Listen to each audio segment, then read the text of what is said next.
مرحبا بكم إخواني أخواتي في فيديو جديد.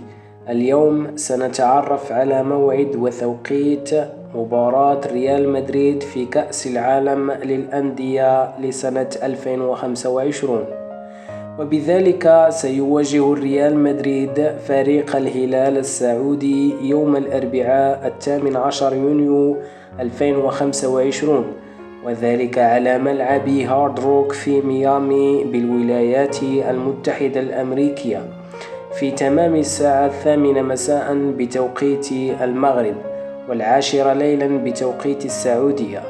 تنقل هذه المباراة على قنوات انتي والديزن، ويعلق عليها المعلق الشهير رؤوف خليل. هذا كل ما يتعلق بفيديو اليوم إخواني أخواتي، نلتقي في فيديو آخر إن شاء الله. دمتم في رعاية الله وحفظه.